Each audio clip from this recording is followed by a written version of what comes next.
മാധ്യമങ്ങളോട് സംസാരിക്കുക എന്ന് പറഞ്ഞാൽ ബ്ലഡ് പ്രഷറിൻ്റെ ഗുളിക വൈകിട്ട് തിന്നണമെന്നാണ് അർത്ഥം. ആരെയും ശരിക്ക് വിടുന്നവരല്ല മാധ്യമങ്ങൾ. അവരെ പ്രധാന ജോലിയാണ്, മാധ്യമങ്ങളുടെ പ്രധാന ജോലിയല്ല.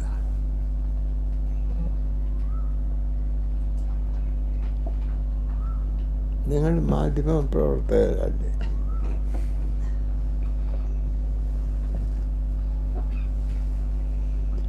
സാധാരണ മാധ്യമക്കാരെന്നോട് ചോദിക്കാറുണ്ട്, തിരുമേനിയുടെ ദീർഘായുസിൻ്റെ രഹസ്യം എന്നാ? ഞാൻ പറയും, രഹസ്യം പരസ്യമാക്കുന്നത് പാത്രക്കാരുടെ ജോലിയാണ്, എൻ്റെ ജോലിയല്ല. അതുകൊണ്ട് രഹസ്യം എന്താണെന്ന് നിങ്ങളോട് ഞാൻ പറഞ്ഞു തരത്തില്ല എന്ന് പറയും.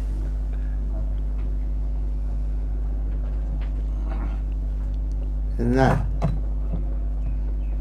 എനിക്കൊരു പ്രശ്നം എന്നാന്ന് ചോദിച്ചാൽ, ഇത്രയും വയസ്സായപ്പോൾ ഓർമ്മയെന്ന് പറയുന്നത് പോയി.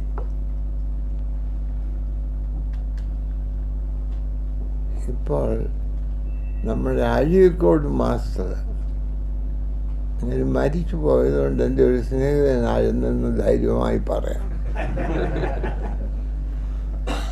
അപ്പം അദ്ദേഹം മരിക്കാതായി കിടന്നപ്പോൾ ഞാൻ ചെന്ന് ഞാൻ പറഞ്ഞു, എനിക്ക് അദ്ദേഹത്തിൻ്റെ സുഖങ്ങൾ കൂടുതലാണോ എന്ന് അദ്ദേഹത്തിന് അറിയാമോ എന്നൊന്ന് അറിയണം. അപ്പം ഞാൻ ചോദിച്ചു, സാറേ എൻ്റെ ബർത്ത്ഡേ ഏപ്രിലില്ല, സാറ് വന്നതിന് മുൻപ് പറഞ്ഞിട്ടുള്ളതുപോലെ ഒരു പ്രസംഗം പറഞ്ഞു. അപ്പം ഞാൻ വരാം എന്ന് പറഞ്ഞു. അപ്പം മനസ്സിലായി അങ്ങനെ അതിനു മുമ്പ് മരിക്കുമെന്നുള്ള കാര്യം അദ്ദേഹത്തിന് അറിയാൻ വയ്യ. അപ്പം എന്നോട് ചോദിച്ചു, തിരുമേനിക്കിപ്പോൾ എത്ര വയസ്സായി? ഞാൻ മനസ്സിലാതെ അതൊരു കുഴപ്പത്തിൽ കിടക്കുക. ഇപ്പം ഞാൻ ജനിച്ചപ്പോൾ എനിക്ക് എണ്ണാനറിയാം. ഞാൻ എണ്ണാനൊക്കെ പഠിച്ചപ്പോൾ അമ്മച്ചി മരിച്ചു പോയി, എന്നാ ജനിച്ചെന്നറിയാം. എന്നോട് പറഞ്ഞു, ഞാൻ വയസ്സറിയാൻ ചോദിച്ചാലല്ല, ഇങ്ങനെ എന്തേലും ഒന്ന് പറയുമെന്നറിയാം, അത് കേൾക്കാൻ ചോദിച്ചാൽ.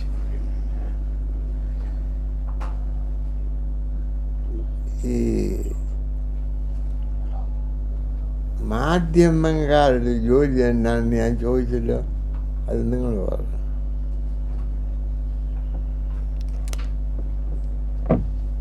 ഞാൻ പറയാം, വലിയവനെ ചെറിയവനാക്കുകയും ചെറിയവനെ വലിയവനാക്കുകയും. അതുകൊണ്ടാണ് ഈ പത്രക്കാർ നുണ പറയുമെന്ന് എല്ലാവരും പറയും. സമൂഹം വലിയവനായിട്ട് വന്നവരെ അവനെ നിർത്തേണ്ടടുത്ത് നിർത്തും, അവഗണിച്ചവരെ അവനെ നിർത്തേണ്ടടുത്ത് നിർത്തും. അതുപോലെ സാധാരണക്കാരൻ്റെ അഭിപ്രായം പത്രക്കാരൻ്റെ അഭിപ്രായം അല്ലേ? സാധാരണക്കാർക്ക് അഭിപ്രായം നൽകുന്നത് പത്രക്കാരൻ. ഇത് വളരെ, അതുകൊണ്ട് ഈ പത്രക്കാരുടെ ആണ് വലിയവനാക്കുകയും ചെറിയവനാക്കുകയും ചെയ്യുന്നത്. ഇത് വളരെ ശരിയായ ഒരു നല്ലതാണോ അല്ലയോ?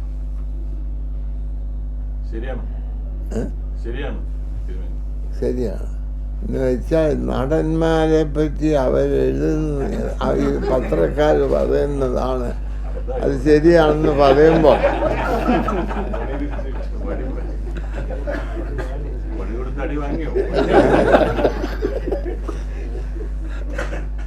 അത് ഇത് ശരിയാണ്. കമ്മ്യൂണിറ്റി ക്രിയേറ്റ് ചെയ്യുന്നു. മനുഷ്യന് കിട്ടേണ്ട റെക്കഗ്നിഷൻ കിട്ടാനും അനാവശ്യമായതിനെ തിരക്കാനും ഉള്ള കഴിവാണ് പത്രത്തിന്.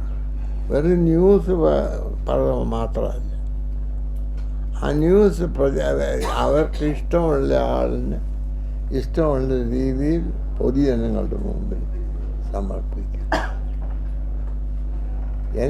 ഞാൻ ഇനി ഒരു ചോദ്യവും കൂടി ചോദിക്കാം. വ്യക്തിയാണോ സമൂഹമാണോ പ്രധാനമായുള്ളത്?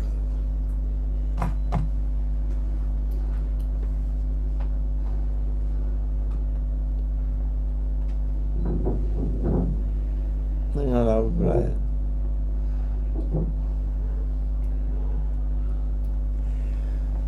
വ്യക്തികളുടെ കൂട്ടമാണോ സമൂഹം? ആണോ?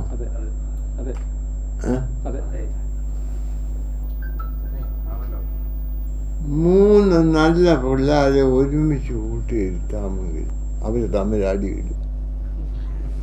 അവർ തന്നെയാണ് അടിയിടുക. അടിപിടി എന്ന് പറഞ്ഞാൽ അടിക്കുന്നതല്ല, അഭിപ്രായ വ്യത്യാസം. അഭിപ്രായ വ്യത്യാസം നല്ലതാണോ ഇല്ലയോ?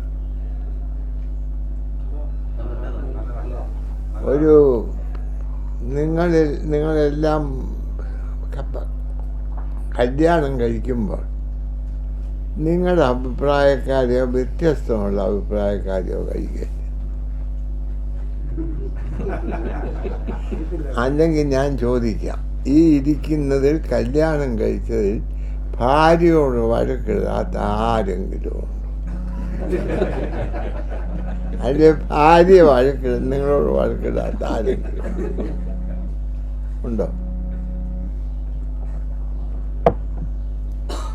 അറിയാൻ വയ്യ.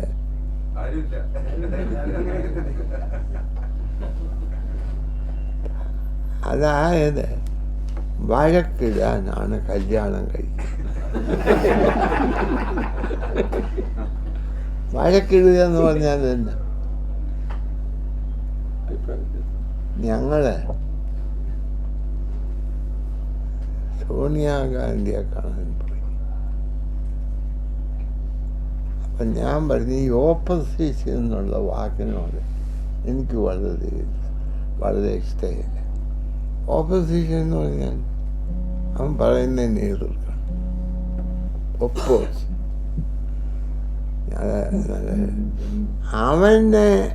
അവൻ്റെ ആശയം വ്യക്തമാക്കുന്നതിനും നടപ്പിലാക്കുന്നതിനും എന്തൊക്കെ തിരുത്തണമെന്ന് അവനെ പറഞ്ഞ് മനസ്സിലാക്കുന്ന ആളാണ്. കോംപ്ലിമെൻ്ററിയാണ്. ഈ നമ്മുടെ രാജ്യത്തെ ഇപ്പം ഈ അടുത്ത സമയത്ത് വിമൻസ് ഫ്രീഡമൊക്കെ നമ്മൾ പറയും. ഞാൻ ചോദിക്കുന്നത്, ഒരു ഭാര്യ പറയുന്നത് കേൾക്കണ്ടേ? ഞാനൊരു പണം പിരിക്കാൻ പോയൊരു വീട്ടിൽ, അപ്പോൾ ആളോടില്ല. അന്നേരം ഭാര്യ അയാളവിടെ ഉണ്ട്, ഭാര്യയില്ല. അപ്പോൾ അയാളോട് ഞാൻ എല്ലാം പറഞ്ഞപ്പോൾ അയാൾ ചോദിച്ചു, തിരുമേനി പറഞ്ഞതെല്ലാം കേട്ട് ചെയ്യാം. എൻ്റെ ഭാര്യ, എൻ്റെ അല്ല അയാള് ഭാര്യ വെളിയിൽ രണ്ടിനും പോയിരിക്കുക, 3:45 മണിന് കഴിയും.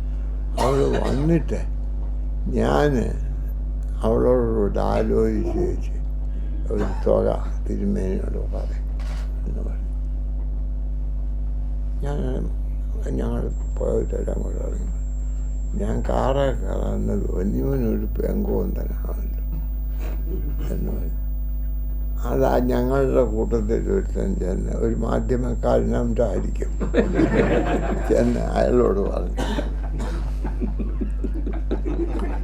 അയാൾ എൻ്റെ കാറെ പറഞ്ഞു, ഇങ്ങനെ തിന്മേനി എന്നെ പെങ്കോന്ന് പറഞ്ഞു എന്ന് ഞാൻ കേട്ടില്ലല്ലോ എന്ന് ഞാൻ പറഞ്ഞു. തിരുമേനി ഞങ്ങളുടെ കല്യാണം നടത്തിയത്. അന്നേരം പറഞ്ഞു, നിങ്ങൾ തമ്മിൽ ആലോചിക്കണം, നിങ്ങൾ മറ്റവരുടെ അഭിപ്രായത്തെ ബഹുമാനിക്കണം എന്നൊക്കെ 5-6 പോയിന്റ് പറഞ്ഞു.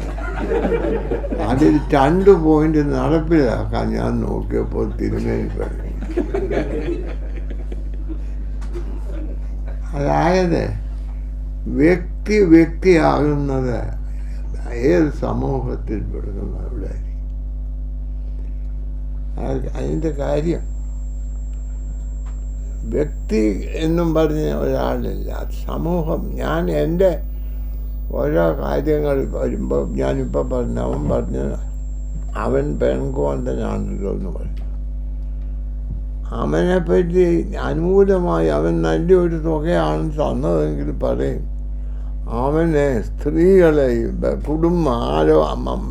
ബന്ധങ്ങളും ഒക്കെ ഉള്ളവനാണോ, അവൻ ആലോചന ഉണ്ട്.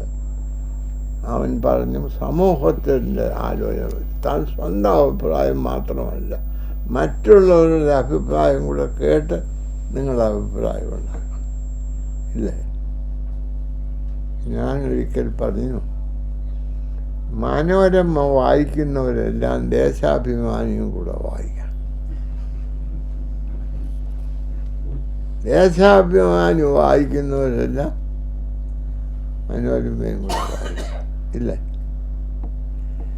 വ്യത്യസ്തതകളുടെ സംയോജനത്തിലാണ് ശക്തി ഉണ്ടാകുന്നത്.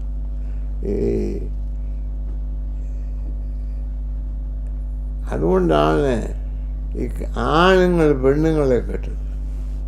ഇപ്പം സായിപ്പന്മാർ അല്ലാണ്ട് ആണിനെ കെട്ടുമെന്ന് കേട്ടിട്ടുണ്ട്. അതല്ല, വ്യത്യസ്തതകളെ സ്വീകരിക്കാനായിട്ട് പഠിക്കണം. അപ്പം സോണിയാഗാന്ധിയോട് ചോദിച്ചപ്പോൾ പറഞ്ഞു, ഞാൻ പറഞ്ഞത് റോൾ ഓഫ് ഓപ്പോസിഷൻ. അപ്പം സോണിയാഗാന്ധി പറഞ്ഞു, അത് ഞങ്ങൾ പറയുന്നത് കേൾക്കണ്ട എന്ന് പറഞ്ഞു. അത് ഞാൻ കേട്ടു. ഇതാണ് അതൊരു വലിയ ക്രിറ്റിസിസം. എന്നാൽ ആ പരാതിയുള്ള ആളിൻ്റെ അടുക്ക് ഞങ്ങൾ പോയി. അദ്ദേഹം ഞങ്ങൾ പറഞ്ഞതെല്ലാം കേട്ടെന്നല്ല, ഞങ്ങളെ അങ്ങനെ പോക്കറ്റിലായി. അതുകൊണ്ട് പിന്നെ കാറേ കയറാനായിട്ട് സ്ഥലം കൂടുതലാണ്.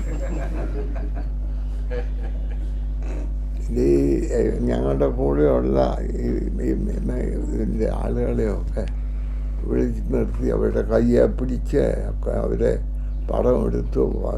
മാറി നിൽക്കുന്നതിനെ ഒന്നുകൂടെ വിളിച്ചൊക്കെ പടമെടുത്തു. അപ്പോൾ അവർക്ക് ഈ പടമെടുത്ത് കഴിഞ്ഞപ്പോൾ അടുത്ത BJPക്ക് വോട്ട് ചെയ്യും. ഇതൊരു വലിയ സംഗതിയാണ്. എൻ്റെ മുൻപിലിരിക്കുന്ന ആശയം അത് ശരിയാക്കണമെങ്കിൽ ഞാൻ എന്താണ് ചെയ്യേണ്ടത്, അതിനുവേണ്ടി പ്രവർത്തിക്കാം. അതുകൊണ്ട് ഈ ആശയം മറ്റുള്ളവർക്ക് സ്വീകാര്യമാക്കുന്നതാണ്. അപ്പോൾ അതാണ് കമ്മ്യൂണിറ്റിക്ക് വേണ്ടിയാണ് എൻ്റെ ആശയം.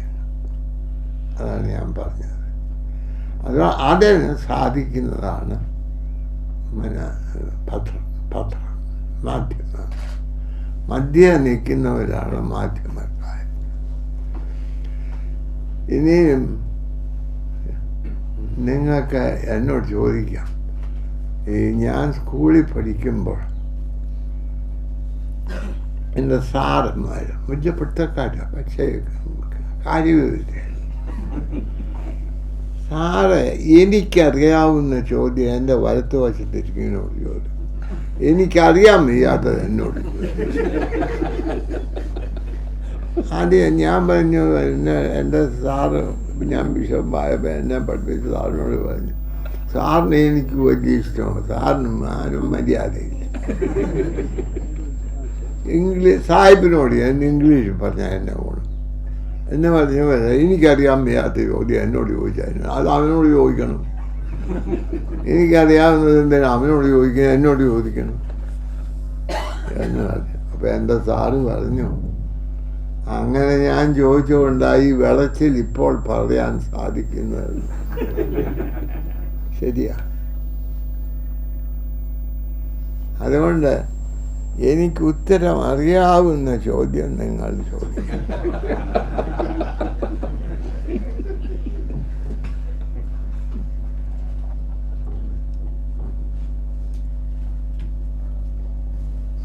മോദിയെ കണ്ടപ്പോ കേരളത്തിലെ തെരഞ്ഞെടുപ്പിൽ എന്താവുമെന്ന് വല്ലതും പുള്ളി ചോദിച്ചോ?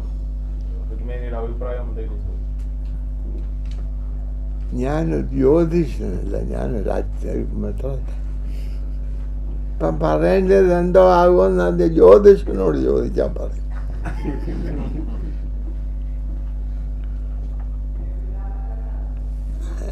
അതെ, അറിയാവുന്ന ഈ പ്രാവശ്യത്തെ ഇലക്ഷന് എങ്ങനെ വരുമെന്ന് നിങ്ങൾ നേരത്തെ പറയുമല്ലോ. അതൊന്നും ശരിയാകുകയില്ലെന്നാണ് എൻ്റെ വിശ്വാസം.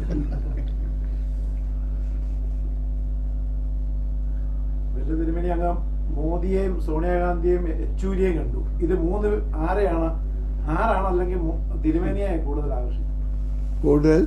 ആകർഷിക്കുകയോ കൂടുതൽ ആഭിമുഖ്യം തോന്നി, ഇഷ്ടം തോന്നി? ഞാൻ മോഡിയുടെ ഇരിക്കുമ്പോൾ അങ്ങേരുമായിട്ടാകാം. ഞാൻ പറഞ്ഞ കമ്മ്യൂണിറ്റിയാണ് ഇരിക്കുന്നതിൻ്റെ അവിടെ ആകർഷിക്കും. യെച്ചൂരി ഈ ഓരോ കഴിവുകളില്ലാത്ത ഒരാളുണ്ട്, ഭ്രാന്താശുപത്രിയിലുള്ളവർക്ക് നല്ല കഴിവുണ്ട്. ഇല്ല, ഉണ്ടോ? നെഹ്റു ഒരു കഥ പറഞ്ഞു. അദ്ദേഹം ഒരു ഭ്രാന്താശുപത്രിയിൽ ചെന്നു. അവിടെ ഇങ്ങനെ അദ്ദേഹത്തെ കൊണ്ടുവന്നു. അപ്പോൾ ഒരു ഭ്രാന്തൻ ചെന്നു പറഞ്ഞു, സാറേ, ഇയാളിവിടെ വന്നിട്ടിപ്പം 2 മാസമേ ആയുള്ളൂ. ഞാൻ 2 വർഷത്തിലധികമായി ഞാനിവിടെ. ഇവനെന്നെ അറിയാം. ഞാൻ സാറിനെ കൊണ്ടു നടന്നെല്ലാം പറയാമെന്ന് പറഞ്ഞു. അപ്പം നെഹ്റു വന്ന് നന്ദി വാ. ഇപ്പം മറ്റായിക്കങ്ങ് വിഷമായിപ്പോയി. എന്നാലും പറഞ്ഞപ്പോൾ അവർ പറഞ്ഞ് ഇവൻ്റെ സോക്കേട് ഇതാ ഇപ്പോൾ എഴുതിക്കൊണ്ടിരിക്കും, ഇവൻ വരുന്നവരോടൊക്കെ ഓരോ ചോദിച്ചുകൊണ്ടിരിക്കും. ഇങ്ങനെയൊക്കെ കുറച്ച് കഴിഞ്ഞ് ചോദിച്ചു, അല്ല നിങ്ങളാരാ? ഞാൻ പറഞ്ഞു, ഞാൻ Pandit Jawaharlal Nehru, prime minister of India. ഞാനും വന്നപ്പോൾ അങ്ങനെ അത് പണ്ട് 2 ആഴ്ച കഴിയുമ്പോൾ അങ്ങ് സുഖമാകുന്നു. ഇത് നെഹ്റു പറഞ്ഞ. അതായത് ഈ നമ്മൾക്ക് ഇന്ന ഒരാൾ നല്ലവരും എല്ലാവരും നല്ലവരും. ഞാൻ ഈ മോഹൻലാൽ ഇൻ്റർവ്യൂ ഉണ്ട്. അപ്പോൾ അദ്ദേഹം എന്നോട് ചോദിച്ചത്, ഒരു തെറ്റുമില്ലാത്ത ആരെങ്കിലും ഭൂലോകത്തിലുണ്ട്? ഞാൻ പറഞ്ഞില്ല. ഒരു നന്മയുമില്ലാത്ത ആരെങ്കിലും ഭൂലോകത്തിൽ. അപ്പം അതിൻ്റെ വളരെ നല്ലത്. എല്ലാവർക്കും നന്മയുമുണ്ട്, എല്ലാവർക്കും തിന്മയുമുണ്ട്. ഇല്ല, എന്നാൽ നമ്മുടെ താല്പര്യം നന്മ വളർത്തണമെന്നാണോ തിന്മ വളർത്തണം?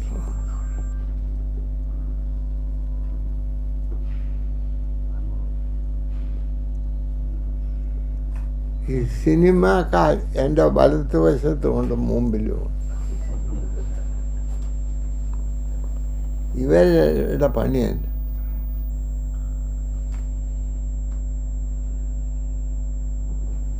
ആറന്മുള പൊന്നമ്മയും ഞാനും കൂടെ ഒരുമിച്ച് പഠിച്ചതാണ്. അന്ന് ഞങ്ങൾ 2 പേരും സിനിമാക്കാരല്ല. എന്നാൽ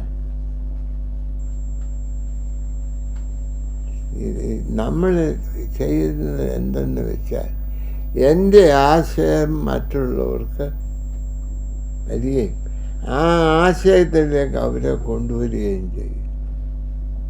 ഈ പിള്ളേരൊക്കെ സിനിമ കാണാൻ പോയെന്ന് പറഞ്ഞതിൻ്റെ കാര്യം നമ്മൾ വീട്ടിൽ പറഞ്ഞ കാര്യമല്ലായിരിക്കും അവിടെ കാണുന്നത്. അപ്പോൾ അപ്പം പഠിപ്പിച്ചതല്ല, പിള്ളേർക്ക് ആ ആശയമാണ് ഇഷ്ടം. അതുകൊണ്ട് ഞാൻ പറഞ്ഞത് സിനിമ മൂസ് കമ്മ്യൂണിറ്റി. ഞാൻ ആറന്മുള പൊന്നമ്മയോട് പറഞ്ഞു, ഞാൻ പരമസത്യം, ദൈവം പറഞ്ഞ സത്യം, അത് ഒരു വാക്യമെടുത്ത് അതിനെപ്പറ്റി 3 കാര്യം പറയും. ഞാൻ വാക്യം വായിച്ചു കഴിയുമ്പോൾ എല്ലാം ഓർക്കും. എന്നാൽ നീ ആരാണ്ട് എഴുതിയ ഒരു കള്ളക്കഥ, അത് കയ്യും കാലും ഒക്കെ കാണിച്ചുകൊണ്ട് പറയും. ഒരു പാട്ടോട് പാടുക, എത്ര രൂപയാ കിട്ടും? ഒരു സിനിമയ്ക്ക് കള്ള കളക്ഷൻ ഒരു പള്ളിയിലെ സ്തോത്ര കാഴ്ച ഒരുപോലാണ്. നുണ പറഞ്ഞു കഴിഞ്ഞാൽ സത്യ ക്രിസ്ത്യാനികൾ കൂടുതൽ പണം കൊടുക്കും.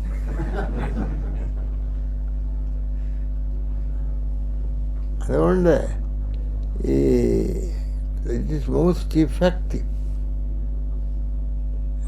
ഞാൻ അപ്പം പൊന്നമ്മയുടെ മറുപടി, തിരുമേനി സത്യം പറഞ്ഞാൽ കേൾക്കുന്നവർക്ക് കള്ളമാണെന്ന് തോന്നും, ഞാൻ കള്ളം പറഞ്ഞാൽ കേൾക്കുന്നവർക്ക് സത്യമാണെന്ന് തോന്നും.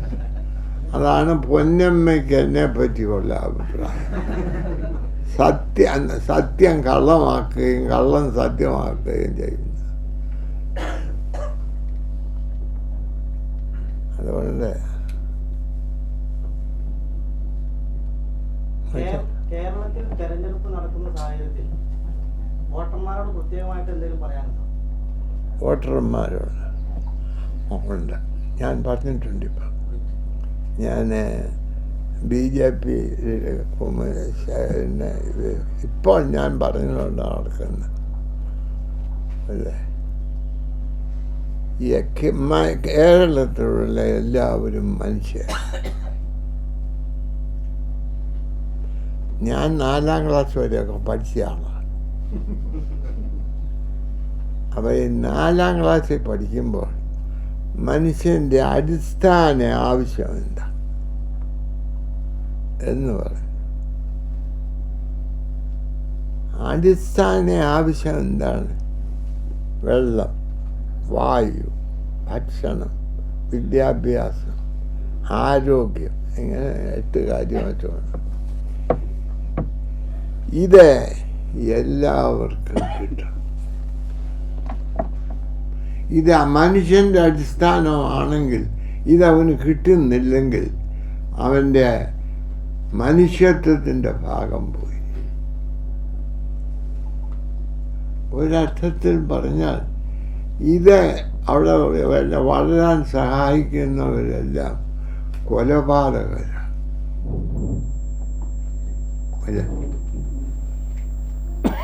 അല്ലയോ?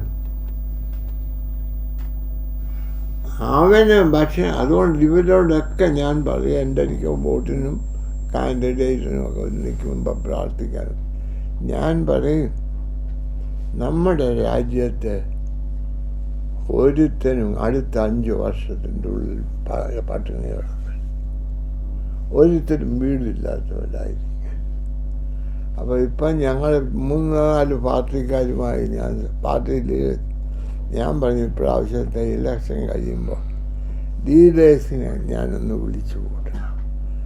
ഇത് നമ്മളെല്ലാവരും കൂടി ഒരുമിച്ച് സാധിക്കണം. അതാണ് എനിക്ക് പറയാനുള്ളത്. ഇലക്ട്രേറ്റ് അത് സാധുവിനെ സഹായിക്കണമെന്നൊക്കെ ഉയർത്തണം എന്നൊക്കെ പറഞ്ഞു. അപ്പോൾ യെച്ചൂരിക്ക് വളരെ സന്തോഷമായി.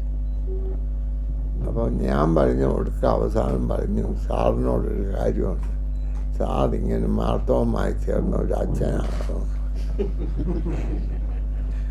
ഉടനെ അദ്ദേഹം പറഞ്ഞു, ഞാൻ നേരെ ഇപ്പം നാളെ അവിടെ കേരളത്തിൽ പോവാ ഈ ആലോചന. ഞാൻ അവിടെ ചെന്ന് പറയും, തിരുമേനി കമ്മ്യൂണിസ്റ്റ് ആയി.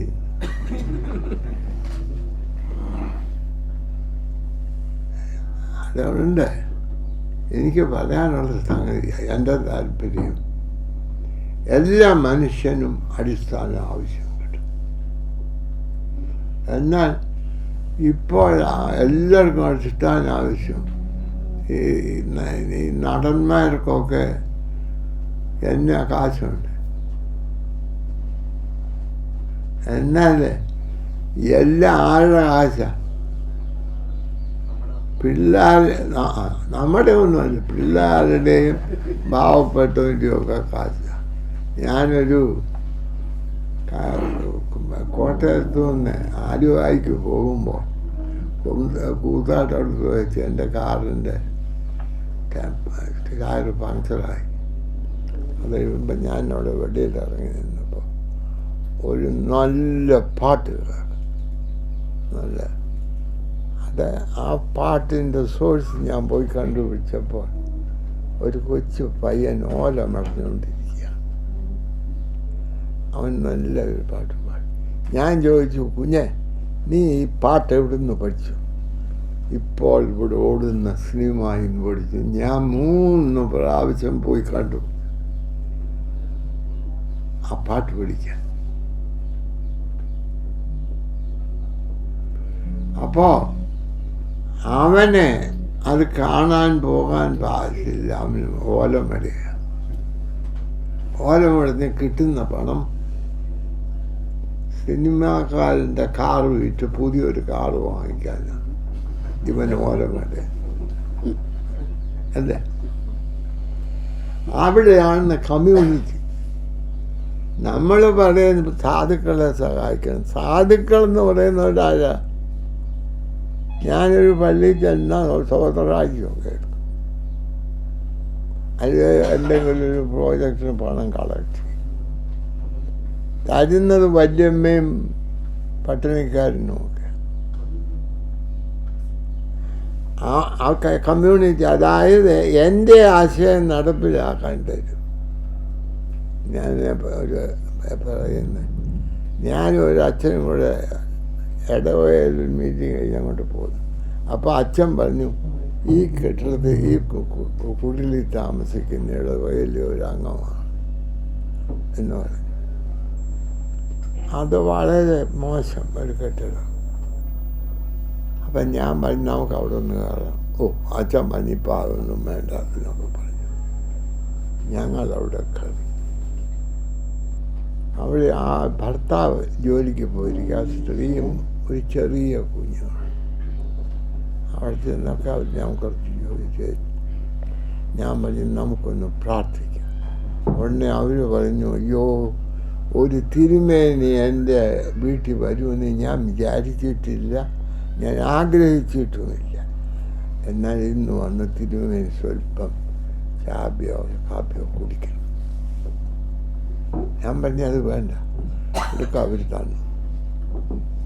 അവരെ ആ കാപ്പിക്കകത്ത് പാലൊഴിച്ചു. അതേത് പാല? ആ കൊച്ചിന് ഉച്ചയ്ക്ക് കൊടുക്കേണ്ട പാലാണ്.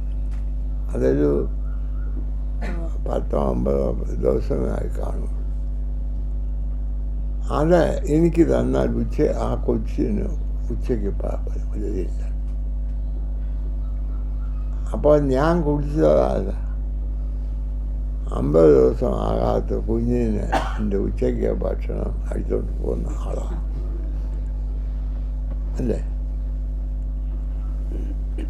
എന്നാൽ ഞാനൊരു സേവികാ സംഘം മീറ്റിങ്ങിൽ ചോദിച്ചു, ആദ്യം ഞാൻ കുടിച്ചത് ശരിയോ തെറ്റോ? അപ്പോൾ ഈ ഭക്തരായ സ്ത്രീകളാണ് കൂടിയിരിക്കുന്നത്. അവരെ ഇത് കേട്ടപ്പോൾ അവർ പറഞ്ഞു തെറ്റ്. ഞാൻ പറഞ്ഞു അല്ല, നിങ്ങൾക്ക് എന്നെ പറ്റി ആ സ്ത്രീ പറഞ്ഞു എൻ്റെ വീട്ടിലൊരു തിരുമേനി വരുമെന്ന് ഞാൻ വിചാരിച്ചില്ല. എൻ്റെ കുഞ്ഞിൻ്റെ കുഞ്ഞിനെ പോലെയാണ് ഞാൻ തിരുമേനിയെ സ്നേഹിക്കുന്നത്. നിങ്ങൾ ഈ തെറ്റുകാർ എന്നെ സ്നേഹിക്കുന്നില്ല. എന്നെ സ്നേഹിക്കുന്നത് ആ സ്ത്രീയാണോ എന്നുള്ളത് ഇതല്ല. എൻ്റെ കുഞ്ഞിൻ്റെ പട്ടിണി കിടന്നാലും എൻ്റെ തിരുമേനി പട്ടിണി കിടക്കുക. അപ്പോൾ അവരെ വളരെ ആളുകൾ, അതാണ് കമ്മ്യൂണിറ്റി ക്രിയേറ്റ് ചെയ്യുന്നത്. എൻ്റെ കുഞ്ഞിനെ പോലെ ഞാൻ എൻ്റെ തിരുമേനിയെ സ്നേഹിക്കും. അപ്പോൾ ഞാൻ അവരെ സ്നേഹിക്കാനും ഒക്കെ ശ്രമിക്കണം. അതുകൊണ്ടാണ് ഞാൻ പറഞ്ഞത്, നമുക്ക് 5 വർഷം കഴിയുമ്പോൾ വീടില്ലാത്ത ആൾക്കാർ. തിരുവനന്തപുരം ഇപ്പൊ പറഞ്ഞല്ലോ, തെരഞ്ഞെടുപ്പ് കഴിഞ്ഞിട്ട് എല്ലാവരും ഒന്ന് വിളിച്ചു കൂട്ടിയിരുന്ന കാര്യങ്ങളാണ്. അത് തെരഞ്ഞെടുപ്പിന് മുമ്പ് തന്നെ ചെയ്യാം. സമയം ഒരുപാടുണ്ട്, 2 മാസത്തിൽ കൂടുതലുണ്ട് തെരഞ്ഞെടുപ്പ്. എല്ലാവരും ഒന്ന് തെരഞ്ഞെടുപ്പിന് മുമ്പ് വിളിച്ചു കൂട്ടിയിരുത്തിയാൽ നമുക്ക് ഒന്നിച്ച് കൂട്ടായിട്ട് ഈ കാര്യങ്ങളൊക്കെ സംസാരിക്കാം. കിട്ടിയില്ല. തെരഞ്ഞെടുപ്പിന് മുമ്പ് എന്താ അവരെല്ലാം വിളിച്ച് ഒന്ന് സംഭാഷിക്കാത്തതെന്ന്? തെരഞ്ഞെടുപ്പ് കഴിഞ്ഞിട്ട് വിളിക്കാമെന്നാണല്ലോ തിരുമേനി പറഞ്ഞത്. അന്ന് ഞാൻ കാര്യം പറയാം. ഇപ്പോൾ ഞാൻ വിളിച്ചാൽ അവർ വല്ലതും കേൾക്കും, മനസ്സിലായോ? കാരണം ഇപ്പം അവരിനിയും തെരഞ്ഞെടുപ്പ് പ്രഖ്യാപിച്ചാൽ പിന്നെ ഒരു ഗുണവും ചെയ്യരുതെന്ന് പറഞ്ഞിട്ടുണ്ട്.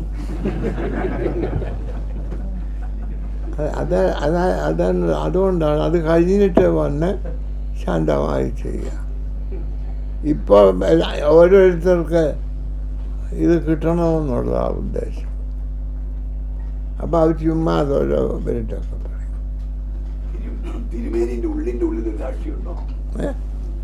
തിരുമേനിയുടെ ഉള്ളിൽ ഒരു രാഷ്ട്രീയമുണ്ടോ? ഉള്ളിന്റെ ഉള്ളിൽ ഒരു രാഷ്ട്രീയമുണ്ടോ? ഉള്ളിൽ രാഷ്ട്രീയമുണ്ടോ? എനിക്ക് ഉള്ളേ ഉള്ളു, പിന്നെ അതിൻ്റെ അകത്തൊരു ഉള്ളൂടെ വെച്ചിട്ട് ഒറ്റ ഉള്ളേ ഉള്ളു.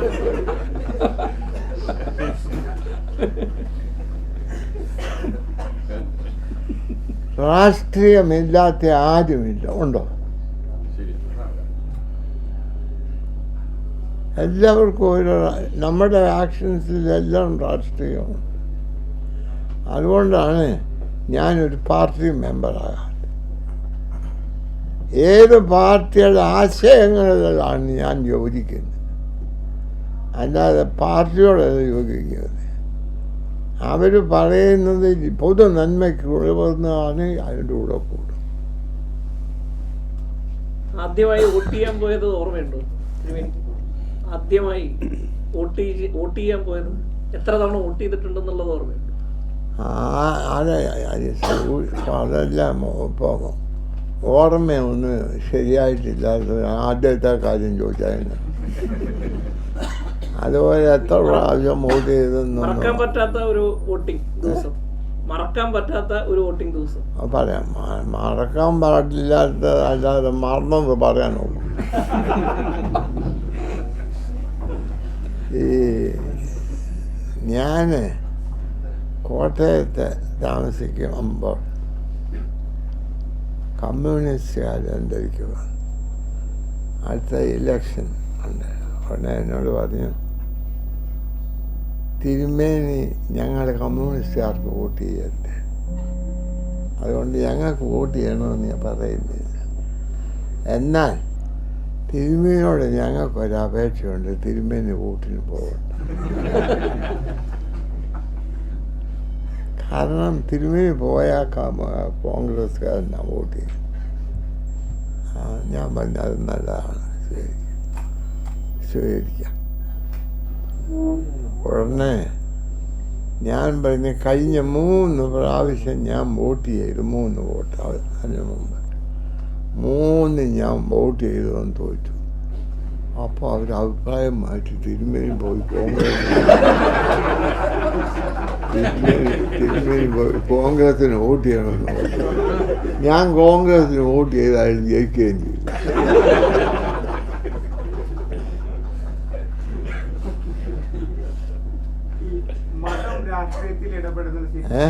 മതം രാഷ്ട്രീയത്തിൽ ഇടപെടുന്നത് ശരിയാണോ? മതം രാഷ്ട്രീയമില്ലാത്ത ആരെങ്കിലും ഉണ്ടോ?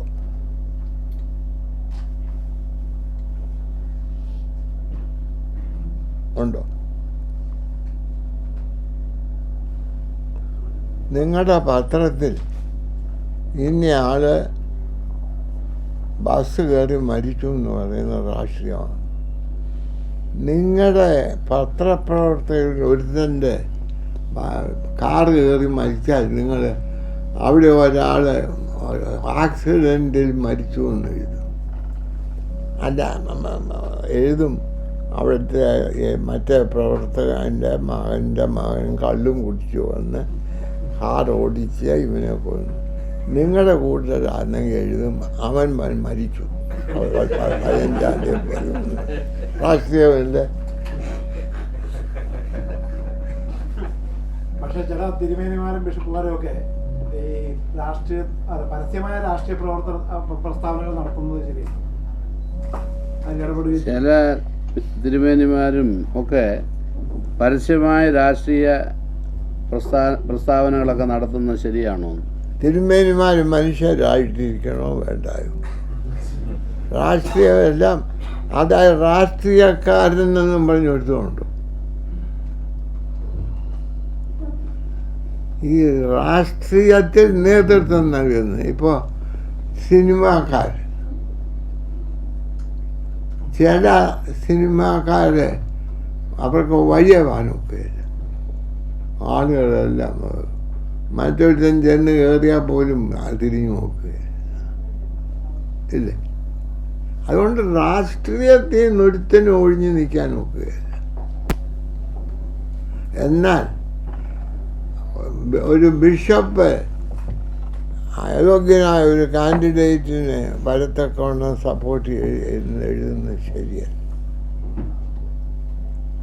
അയാളെ എങ്ങനെ എഴുതി ജയിപ്പിക്കാൻ നോക്കുന്നത് ശരി. ബിഷപ്പിന് അറിയാം, എനിക്കറിയാൻ വിചാരിക്കും അത് വ്യത്യാസം.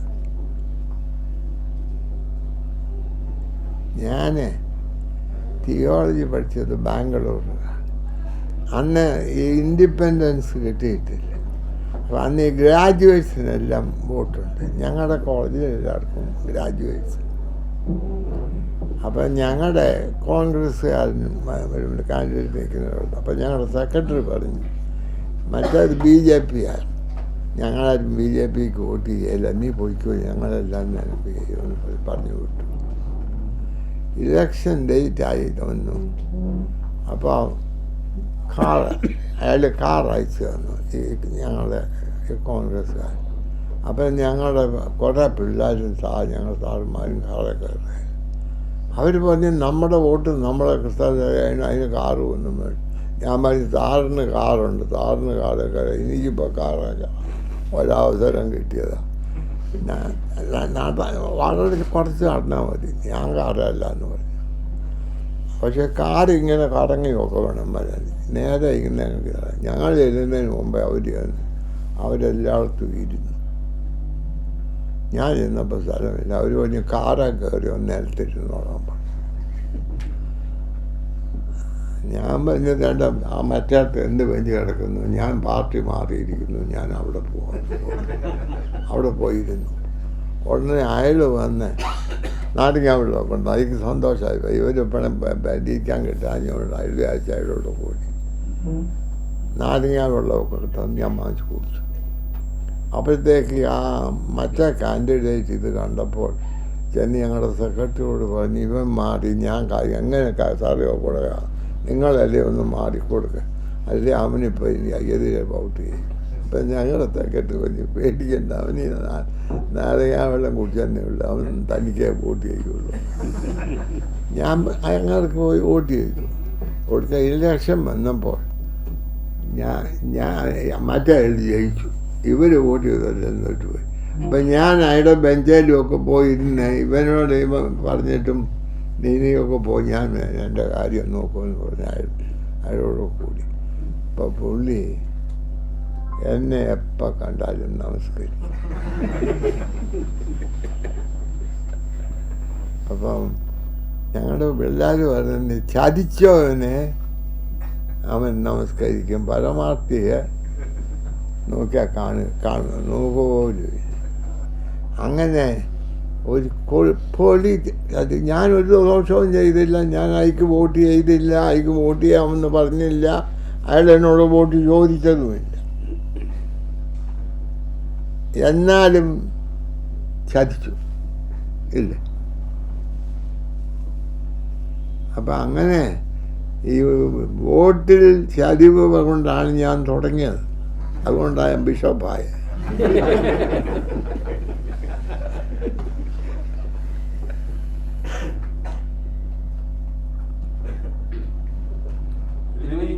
പൊതുസമ്മതനായിട്ടുള്ള സ്ഥാനാർത്ഥികളെ പല പാർട്ടികളും അന്വേഷിച്ചുകൊണ്ട് നടക്കുക. പൊതുസമ്മതനായിട്ടുള്ള സ്ഥാനാർത്ഥികളെ പല പാർട്ടികളും അന്വേഷിച്ചുകൊണ്ട് നടക്കുക. തിരുമേനി ഞങ്ങൾക്കെല്ലാം പൊതുസമ്മതനാണ്. ഒരു സ്ഥാനാർത്ഥിയാകാൻ നിർദ്ദേശം വന്നാൽ സ്വീകരിക്കും. പൊതുസമ്മതരായവരെ സ്ഥാനാർത്ഥിയാക്കാൻ പലരും നോക്കി നടക്കുക. തിരുമേനി ഇവർക്കെല്ലാം പൊതുസമ്മതനാണ്. അതുകൊണ്ട് ഇപ്പോൾ സ്ഥാനാർത്ഥിയാകാൻ ഒരു ഓഫർ വന്നാൽ സ്വീകരിക്കുമെന്ന്. ഞാനോ?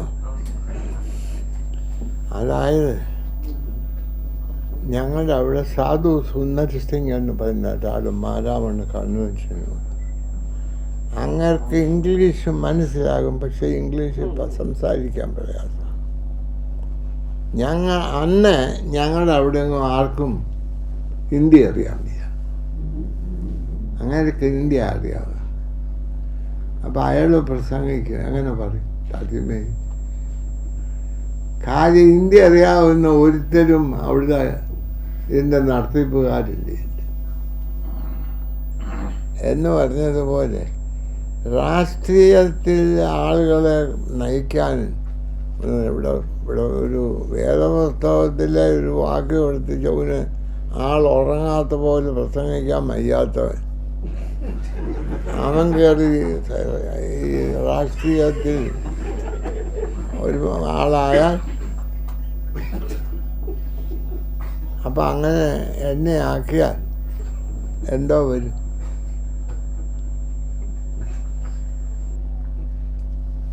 ഞാൻ രാഷ്ട്രീയത്തിൽ ഒരു കാൻഡിഡേറ്റ് ആകാൻ യോഗ്യനല്ലെന്ന് എനിക്ക് ശരിക്കറിയാം. ഈ പല ഇപ്പോഴത്തെ MLA-മാർക്കും അതറിയാം. എന്നാൽ അതിൻ്റെ അകത്ത് വേറെ ഗുണം, രാഷ്ട്രീയമല്ല, വേറെ ഗുണം കൊണ്ടാവില്ല കാൻഡിഡേറ്റ് ആകുന്നത്. പക്ഷെ എല്ലാരും തിരുമേനിയെ കാണാൻ വരുന്നുണ്ടല്ലോ, യോഗ്യനല്ലാന്ന് കാൻഡിഡേറ്റ് ആകാൻ തിരുമേനി യോഗ്യനല്ലാന്ന് സ്വയം പറയുന്നുണ്ട്. പക്ഷെ തിരുമേനിയെ കാണാൻ എല്ലാരും വരുന്നുണ്ടല്ലോ അങ്ങോട്ട്. തിരുമേനിയെ കാണാൻ എല്ലാരും അങ്ങോട്ട് വന്നോണ്ടിരിക്കുകയാണല്ലോ. കാണാനായിട്ട് എല്ലാ കാൻഡിഡേറ്റ്സും വന്നുകൊണ്ടിരിക്കുകയാണല്ലോ. അത് കുരിശു വരയ്ക്കുന്നോണ്ട് ഞാനൊരു കമ്മ്യൂണിസ്റ്റുകാരനോട് പറഞ്ഞു, പണ്ടിങ്ങനെ ഞാൻ കുരിശു വരയ്ക്കുന്നതുകൊണ്ടാണ് എന്നെ കാണാൻ പറ്റുന്നത്. ഇപ്പോഴാണ് ഞെക്കി കമ്മ്യൂണിസ്റ്റാക്കുന്നത്. അന്ന് കുരിശിന് കൊണ്ടായിരുന്നു അധിക ചിഹ്നം. വോട്ട് ചെയ്യുന്നതല്ലേ ഇപ്പഴാണല്ലോ കുത്തുന്നത്. മുമ്പ് ഇങ്ങനെ ഗുണം, അത് കുരിശല്ലേ. ഇപ്പം എല്ലാം ഞെക്കുക. തിരുവനി 90 വയസ്സിന് മുകളിലുള്ള ആൾക്കാർക്കൊക്കെ മുഖ്യമന്ത്രി ആവാനൊക്കെ പറ്റുമോ? 90 വയസ്സിന് മുകളിലുള്ളവർക്ക് മുഖ്യമന്ത്രിയാകാൻ പറ്റുമോ എന്ന്? അത് 90 വയസ്സിന് മുകളിലായതുകൊണ്ട് അയോഗ്യനാണെന്നില്ല. എന്നാൽ മുഖ്യമന്ത്രി ആകണമെങ്കിൽ വയസ്സും അല്ല നോട്ടം. അതായത് പല കാര്യങ്ങളിലും വേണം. ഇപ്പം ഞങ്ങൾ ഇന്നലെ മുഖ്യമന്ത്രിയെ കാണാൻ പോയി, മുഖ്യമന്ത്രിയല്ല പ്രൈം മിനിസ്റ്ററെ കാണാൻ പോയി. അദ്ദേഹത്തെ വന്നപ്പം മുതൽ തിരുമേനി ഇപ്പം കമ്മ്യൂണിസ്റ്റ് ആകുമെന്ന് എനിക്ക് പേടിയാണ്. അദ്ദേഹത്തിന് ഈ nose the art of winning people. അപ്പം അതാണ്, അതായത് മുഖ്യമന്ത്രി ആയിരിക്കുന്ന ആളിന് ജനങ്ങളെ സംഘടിപ്പിച്ച് അവരെ ചെയ്യാനുള്ള കഴിവുണ്ടായിരിക്കും. അങ്ങനെയുള്ള ആളിനെ അല്ലാതെ എൻ്റെ അമ്മാച്ചനാണെന്നും പറഞ്ഞ് വോട്ട് ചെയ്യുന്നത് ശരിയല്ലെന്നാണ്. എൻ്റെ പാർട്ടി അല്ല. നമുക്ക് തന്നെ അറിയാം, കുറച്ച് കഴിയുമ്പോൾ ഇവൻ വേറെ വോട്ട് അവിശ്വാസ പ്രമേയമൊക്കെ ഈ അനന്തരവും കൊടുക്കും. ഉമ്മൻചാണ്ടിയുടെ ഭരണം കണ്ടല്ലോ 5 കൊല്ലം. ഉമ്മൻചാണ്ടിയുടെ ഭരണമാണോ അതോ പഴയ അച്യുതാനന്ദന്റെ ഭരണമാണോ അതോ ഇനി പിണറായി പറയുന്ന ഭരണമാണോ തിരുമേനി? ഏതാ തിരുമേനിക്ക് ഒരു ഒന്നും നല്ല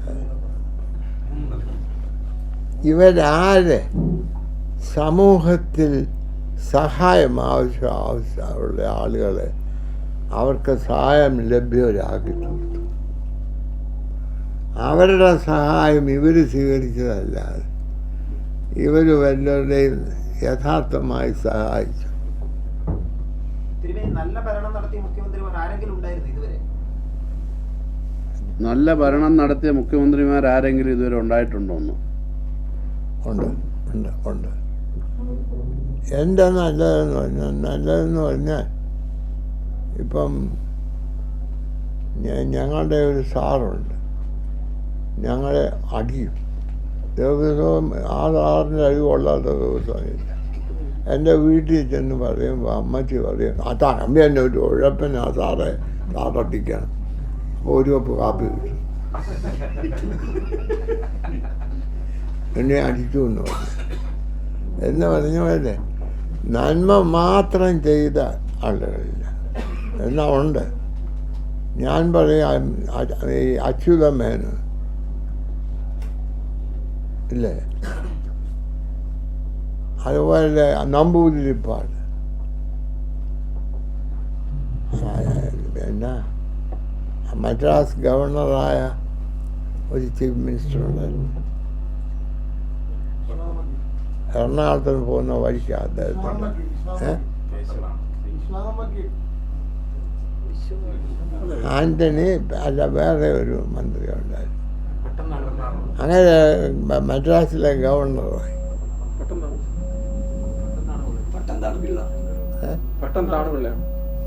മദ്രാസിലെ ഗവർണറായി. ചുമ്മാ ഒന്നും അറിയാൻ പരസ്യമായി.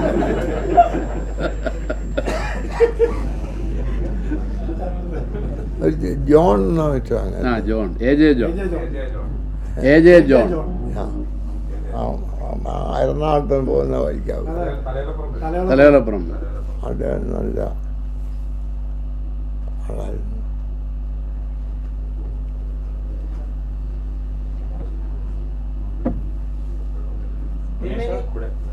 തിരുമേനി ഇപ്പൊ EMS പറ്റി പറഞ്ഞു. തിരുമേനി ഫസ്റ്റ് EMS ആദ്യത്തെ EMS ഗവൺമെന്റിനെതിരെ വിദ്യാഭ്യാസ ബില്ലുമായി ബന്ധപ്പെട്ട് ജവഹർലാൽ നെഹ്റുവിന് മെമ്മോറാണ്ടം കൊടുത്ത വ്യക്തിയാണ് തിരുമേനി. ആ വിദ്യാഭ്യാസ ബില്ലിന്റെ പേരിലാണ്, അതിന്റെ ഭാഗമായിട്ടുള്ള സമരത്തിന്റെ പേരിലാണ് ആ സർക്കാരിനെ പിരിച്ചുവിട്ടത്. അപ്പൊ ഈ ആദ്യത്തെ EMS ഗവൺമെന്റിനെ പിരിച്ചുവിട്ടതിൽ തിരുമേനിയും ഒരു കാരണക്കാരനല്ലേ?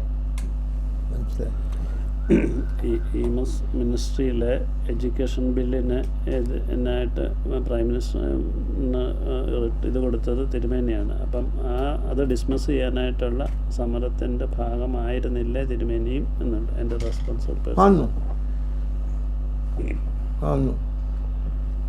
ഞാൻ എന്നെ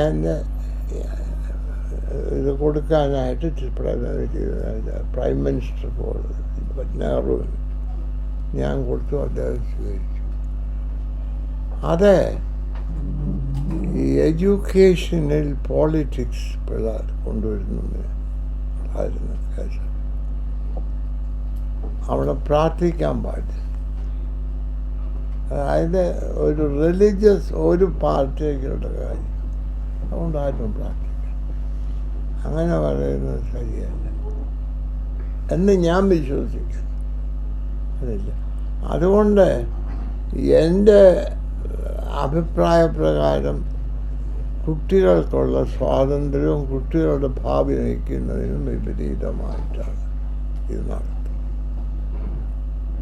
അതുകൊണ്ട് ഞാനേ പറഞ്ഞുള്ളൂ, അത് ഞങ്ങൾ പറയുന്നവരെല്ലാം കൂടി അവരുടെ പ്രതിനിധിയായിട്ട് ഞാൻ നെഹ്റുവിൻ്റെ ഇതിൽ ഞാനൊരു സമയത്ത് നെഹ്റുവിനോട് പറഞ്ഞു, സാറേ ഇവിടുത്തെ മന്ത്രിസഭയെ പറ്റി എൻ്റെ വലിയ ആളായിരിക്കുന്ന സാറിനോട് ഞാൻ കുറ്റം പറയുന്നത് ശരിയല്ല എന്നെ പറയും. ഉടനെ അദ്ദേഹം പറയണ്ട ഒന്നും ശരിയാണ്, ഞാൻ അവരെ വിശ്വസിക്കുന്നില്ല എന്നാൽ അദ്ദേഹം പറഞ്ഞു, ഇവർ പാർലമെൻറ്റിൽ എൻ്റെ ഓപ്പോസിഷനാണ്, അവർ വോട്ട് കൊണ്ട് ഇവിടെ കയറി ഞാൻ അവരെ ഡിസ്മിസ് ചെയ്താൽ ലോകം എന്നെപ്പറ്റി എന്ത് ചിന്തിക്കും? അപ്പോൾ എനിക്ക് ഉത്തരവില്ലാതായി.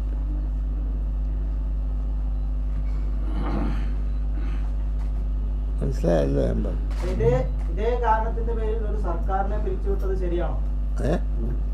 ഇതേ സമരത്തിന്റെ പേരിൽ ഒരു സർക്കാരിനെ പിരിച്ചുവിട്ടത് ശരിയാണോ? സമരത്തിന്റെ പേരിലല്ല, സമരം എന്തിനാണോ അതിൻ്റെ പേരില്ല വിട്ടു. മതസ്വാതന്ത്ര്യം അനുവദിച്ചില്ല, അല്ലാതെ സമരം ചെയ്തു എന്നുള്ളതാണ് വിട്ടത്. ഒരു മനുഷ്യൻ്റെ അടിസ്ഥാന ആവശ്യമായ മതം അത് അവനെ നിഷേധിച്ചു. ഈശ്വരനെ സ്കൂളിൽ വരുന്നവരെല്ലാം ദൈവവിശ്വാസികളായിരിക്കണമെന്ന് ഞങ്ങൾ പറയുന്നില്ല. പല കമ്മ്യൂണിസ്റ്റുകാരുടെ മക്കൾ ഞങ്ങളുടെ സ്കൂളിൽ പഠിച്ചിട്ടുണ്ട്. അവരെ ഞങ്ങൾ ചേർത്തിട്ടുണ്ട്. എന്നാൽ മതത്തിൽ ദൈവത്തിൽ വിശ്വസിക്കുന്നത് കൊണ്ട് അവനെ പഠിപ്പിക്കാതിരിക്കുക.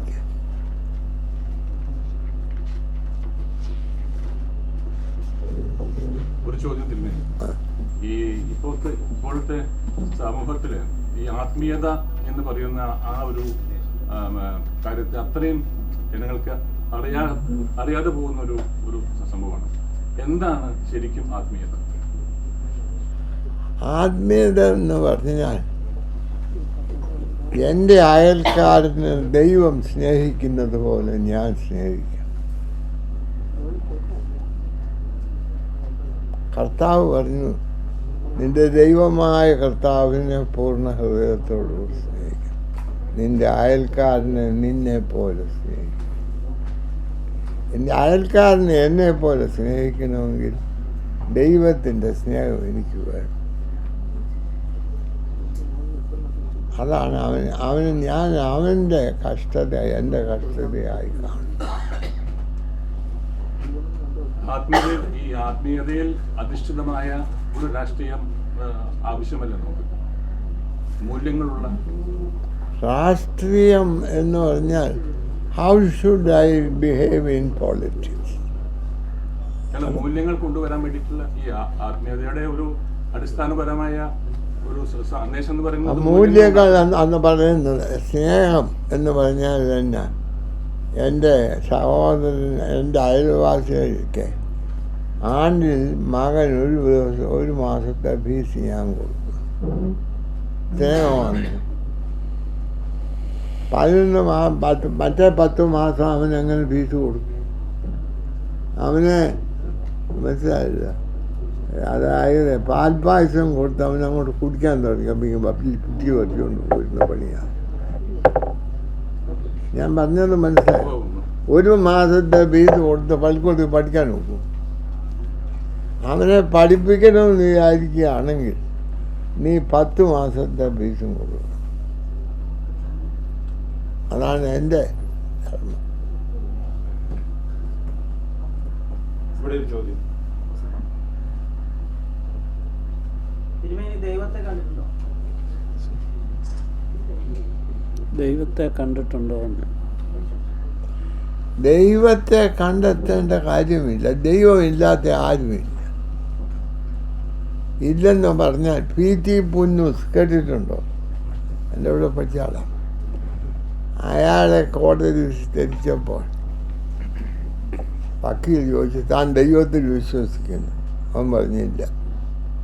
അപ്പം അവൻ്റെ അമ്മാച്ചൻ കഴിഞ്ഞ ഉടനെ വന്ന് പറഞ്ഞു, എടാ നീ എന്തിനാ അങ്ങനത്തെ മണ്ടത്തരം പറഞ്ഞത്?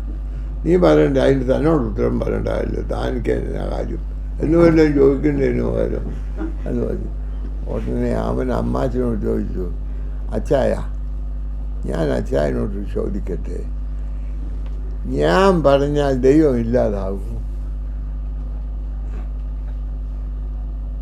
ആരാ, പുന്നൂസാണോ അമ്മാച്ചനാണോ ദൈവവിശ്വാസം?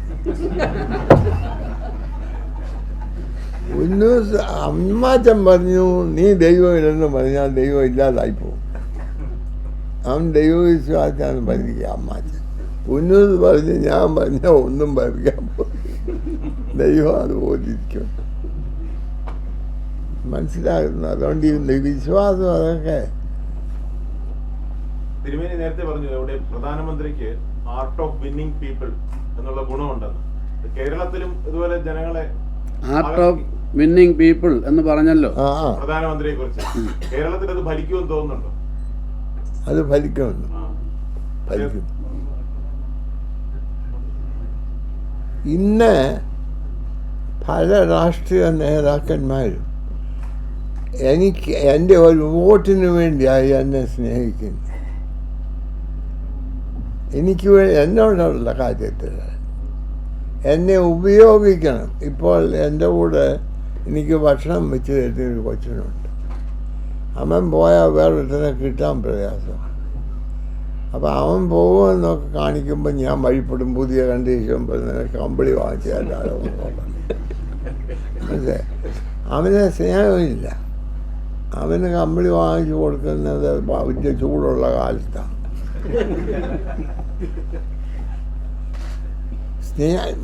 മറ്റവനെ ഉയർത്തണം, അതാണ് ഞാൻ പറഞ്ഞത്.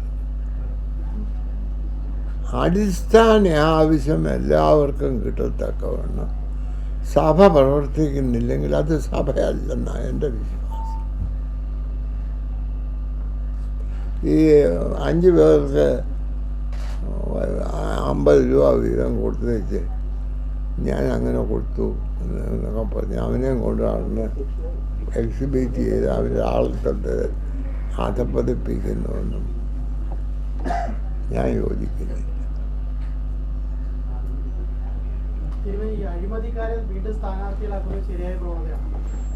അഴിമതിക്കാരെ വീണ്ടും സ്ഥാനാർത്ഥികളാകുന്നത് നല്ല പ്രവണതയാണോ? അന്ന് ഒരു കുറ്റവും ചെയ്യാത്ത ഒരാളുടെ പേര് പറയും, നിങ്ങൾ ഒഴിച്ച.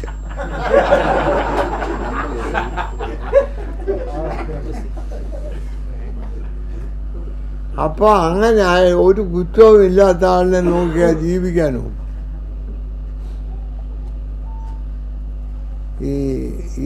ഈ തിരുമേനി ഇങ്ങനെയൊക്കെ കൂടിയിരിക്കുന്നെങ്കിലും പുള്ളിയുടെ സ്വഭാവം എന്നാന്നറിയാം. ഭാവിയെ നന്നാക്കണം. അപ്പോൾ ഭാവി ഇല്ലെങ്കിൽ ഇദ്ദേഹം ബിഷപ്പായിട്ടിരിക്കാൻ. അപ്പോൾ ഇദ്ദേഹത്തിൻ്റെ മിനിസ്ട്രിയുടെ അത്യാവശ്യം ലോകത്തിൽ പാപികളുണ്ടായിരിക്കും. പക്ഷെ അതാണ് പാപിക്ക് ഭാവിയാണ്. അതുകൊണ്ട് ഒരുത്തനെയും പാപിയായി തള്ളത്. അതാണ് മോഹൻലാലിൻ്റെ ചോദ്യത്തിൽ ഒരുത്തനെയും പാപി എന്ന് പറഞ്ഞ് തള്ളത്. സുഖക്കേട് വന്ന മനുഷ്യൻ. പാപം എന്ന് പറയുന്ന ഒരു സുഖക്കേടാണ്, അല്ലാതെ മനുഷ്യത്വത്തിൻ്റെ പാപമാണ്.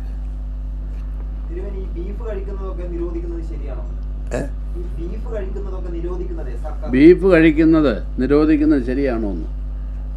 ഈ ശരിയെന്ന് പറഞ്ഞാൽ തന്നെ ഇടത്ത് വശത്തൂടെ കാർ ഓടിക്കണമെന്ന് പറയുന്നത് ശരിയാണ്. മറ്റുള്ളിടത്തൊക്കെ വലത്ത് വശത്തൂടെ എന്ന് പറയുന്നത്. നമുക്കും അങ്ങ് ഇടത്തൂടെ പറയുന്നത്. അതിനുവേണ്ടി ഒരു പോരാട്ടം വേണം.